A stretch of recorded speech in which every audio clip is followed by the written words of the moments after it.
Hello, praise the Lord. இந்த நாளுக்கான வேத வசனம் நீதிமொழிகள் 3ஆம் அதிகாரம் 5வது வசனம். உன் சுய புத்தியின் மேல் சாயாமல் உன் முழு இருதயத்தோடு கர்த்தரில் நம்பிக்கையாய் இருந்து என்று சொல்லி நாம் அங்கே வாசிக்கிறோம்.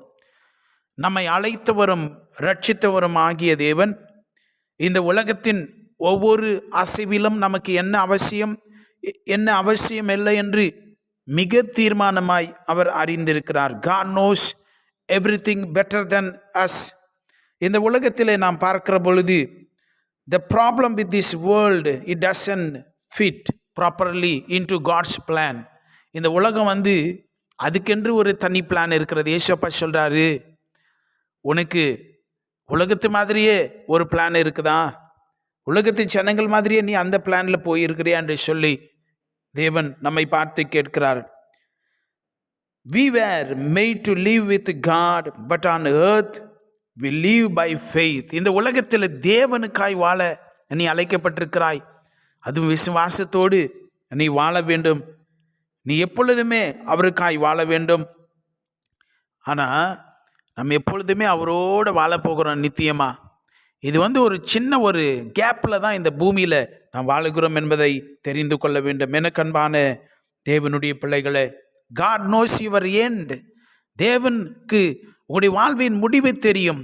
ஆகவே காமா இருங்க, அமர்ந்திருங்கள். வேதம் சொல்லுகிறது, நானே தேவன் என்று அறிந்து கொள்ளுங்கள் என்று வேதம் சொல்லுகிறது.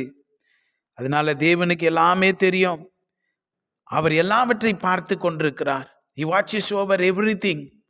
அதனால நாம தேவனுக்கு சில சமயங்களில் ஐடியா சொல்ல முடியாது. ஒரு சில நேரத்தில் காரில் பின்னாடி சீட்டில் உட்காந்துட்டு அந்த முன்னாடி ஓட்டுற அந்த டிரைவர் சீட்டில் இருக்கிற ஆளை பார்த்து, இந்த இடத்துல டேர்ன் எடுக்கணும், இந்த இடத்துல பிரேக் போடு, இந்த இடத்துல நிறுத்து, ஐயோ அப்படி போகக்கூடாது, அப்படியெல்லாம் நம்ம ஏசப்பாவுக்கு சொல்ல முடியாதான். காரணம், வேதம் சொல்லுகிறது, அவர் பூமி அனைத்திற்கும் தேவனாயிருக்கிறார். கர்த்தாவே, பூமி முழுவதுக்கும் நீர் உன்னதமானவர், எல்லா தேவர்களிலும் நீரே உயர்ந்தவர். அவர் உயர்ந்திருக்கிறாரு.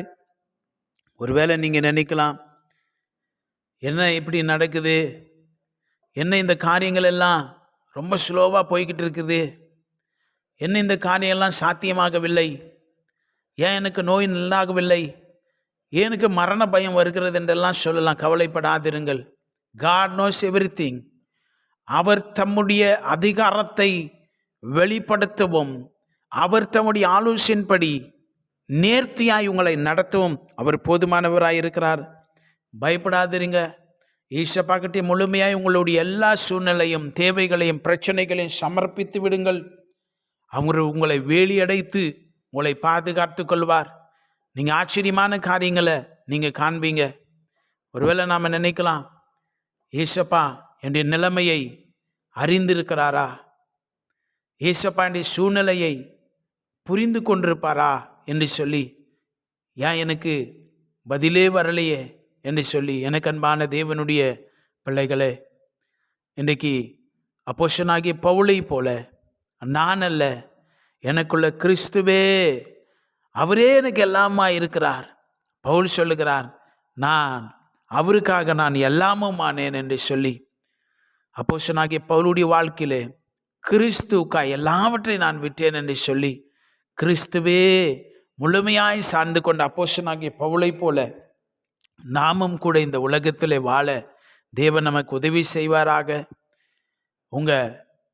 எந்த அளவுக்கு உங்கள் வாழ்க்கையை தேவனுடைய ஆலோசனையிலும் தேவனுடைய வார்த்தையின் அடிப்படையில் உங்கள் வாழ்க்கையை கட்டுகிறீங்க, யோசிக்கிறீர்கள், பேசுகிறீர்கள், உங்களுடைய எதிர்காலத்தை ஆராய்ந்து பார்த்துருக்கிறீங்க, உங்கள் எதிர்காலத்தை உலகத்து ஜனங்களை வைத்து நீங்கள் யோசிக்கிறீங்களா, இல்லை வாக்கு தத்தங்களையும் மாறாத அந்த வார்த்தைகளை வைத்து அவர் பூமி அனைத்துக்கும் உன்னதமான தேவனாய் இருக்கிறாரு, எனக்கு நன்மை செய்வார், மகா பெரிய காரியங்களை செய்வார், தேவன் என்னை கைவிட மாட்டார், என்னை நடத்துவார், என்னை முழுமையாய் தேவனுடைய வழிகளுக்கும் யோசனைக்கும் அவருடைய புத்திக்கும் என்னை ஒப்பு கொடுக்க போகிறேன், நான் தேவனுடைய பிள்ளையாக இருக்கலாம், இந்த உலகத்தில் வாழலாம், நீ விசுவாசத்தோடு வாழணும், உன் புத்தியின்படி வாழக்கூடாது. காரணம், நீ தேவனுக்கென்று உருவாக்கப்பட்ட ஆள், அழைக்கப்பட்ட ஆள்.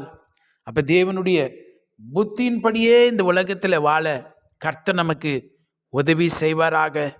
தேவனுடைய கரத்தில் ஒப்பு கொடுங்க. உங்கள் பிள்ளைகளுடைய வாழ்க்கையில் ஒப்பு கொடுங்க. உங்கள் எதிர்கால வாழ்க்கையை ஒப்பு கொடுங்க. நீங்கள் செய்ய வேண்டிய காரியங்களின் மேலே அந்த தேவனுடைய புத்தி விளங்கும்படியாய், அவருடைய ஆலோசனை, ideas, only God's idea, not the human ideas, அப்பாவிடத்தில் ஒப்பு கொடுக்கிற பொழுது அவர் ஆசீர்வாதமாய் மகிமையாய் உங்களை நடத்தி வெற்றி சிறக்க பண்ணுவார். நாம் செபிக்கலாம்.